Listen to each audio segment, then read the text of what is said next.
Hello, everyone. Glad you can join us today for our webinar on customer experience.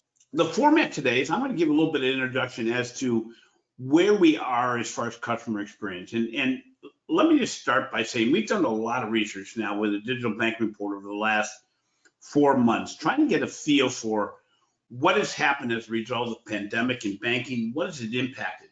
And there's really no area that the pandemic has impacted more than the need for better customer experiences in banking and in all industries. And the reason is people were sequestered or basically in a stay-at-home environment. They not only had to go to digital, but they had to reallocate their time of their day and what they were doing in their lives. Time became extraordinarily valuable as people were trying to balance work and home and kids being schooled at home, all those elements. And more than ever, the need for not just a digital experience, but a positive digital experience that was easy and fast became paramount. So let's look at the next slide where I talk a little bit about where financial organizations internationally ranked customer experience. What we need to do is realize that the number one priority when we came out of 2020 to move to 2021 was really looking at improving the customer experience, but also digital transformation. And what we found is over the last 5 years, improving the customer experience has continued to be the number one priority. What has changed is what comprise those digital banking experiences. So when we looked at overall, what happened out of the pandemic, where customer experience, the reason for the business priority for moving the customer experience to be more positive, actually moved from a sales mentality to a retention, satisfaction, and customer upsell and cross-sell capability. So what actually happened was instead of moving customer experiences higher to improve the sales process, organizations found that what consumers really wanted, they wanted their financial institution to know them, understand them, and reward them. And we don't mean reward them in such a way that meant that we wanted to reward them with points or something, but rewarding them really, and Stephen's going to be talking about this a little bit later, is a design element. It's an engagement element. It's an element where you're really able to look and say, is my engagement process positive enough across the entire customer journey where I'm going to make the consumer realize that I'm looking out for them and they'll be willing to buy based on where their activity is and what recommendations we give them, which is a whole lot different than the old sales method of looking at segments and trying to see how we can move forward. What is interesting is also coming out of the pandemic is we found that not only did the older demographic groups move to digital, but all demographic groups wanted a highly personalized engagement. As I mentioned, consumers wanted their financial institution to know them, understand them, and reward them. And actually, when we asked, do you want to provide the same level of service every time you interact with your financial institution?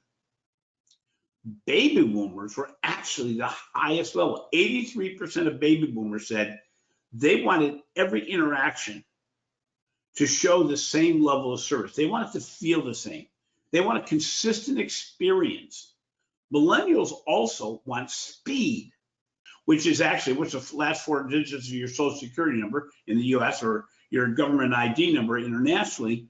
And what that means is you've only put in 4 digits so far. The next thing is the application, the rules and regs of the account. And you basically say if you accept it, push forward. And the last one is put your level of income. Within seconds upon doing that, they come back and tell you whether or not you've been approved. And this card, by the way, is a partnership with Goldman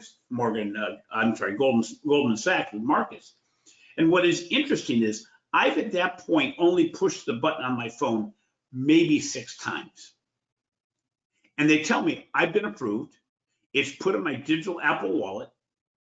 And what's interesting is what ends up happening is when it's put in my digital Apple Wallet, what happens is it's immediately available, top of wallet, and they ask you if you want it sent to you. And then when they send it to you, you actually activate it by putting your phone to the card carrier as opposed to having to call in and push in more digits. So the entire experience is maybe about 7 clicks and takes less than a minute.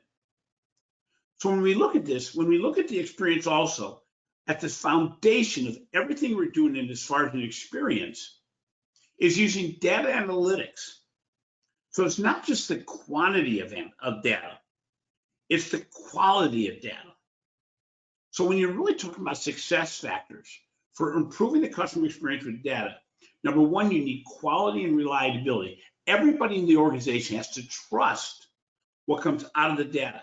You need clear strategies and goals. And that means from the very top of the organization, it's got to be prioritized in such a way that the consumer knows you know them.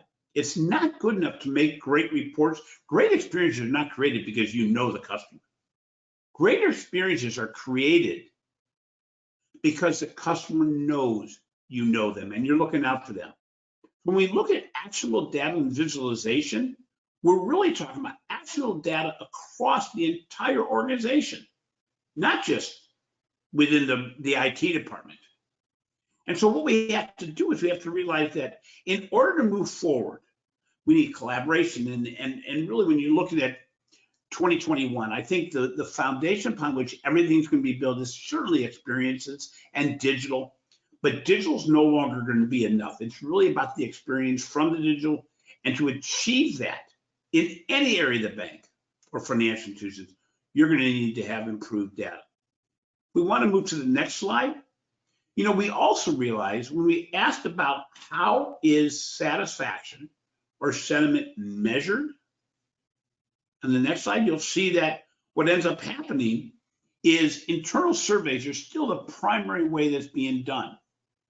Now, many of those internal surveys, based on what we have found in our research, the internal surveys do not necessarily reflect the overall digital experience. And what I mean by that is we're still measuring things the old-fashioned way. We're still measuring things such as, is it a friendly experience? Is it a good experience? What is interesting, we also ask about convenience. Our research shows that when you're talking about convenience today, it's about how quickly your app reacts, how quickly it responds to what you have, how easy it is to use. We also saw that 42% of organizations do external surveys, things like NPS score, JD Powers, and things of that nature. While this is good, we're really not looking at points in time.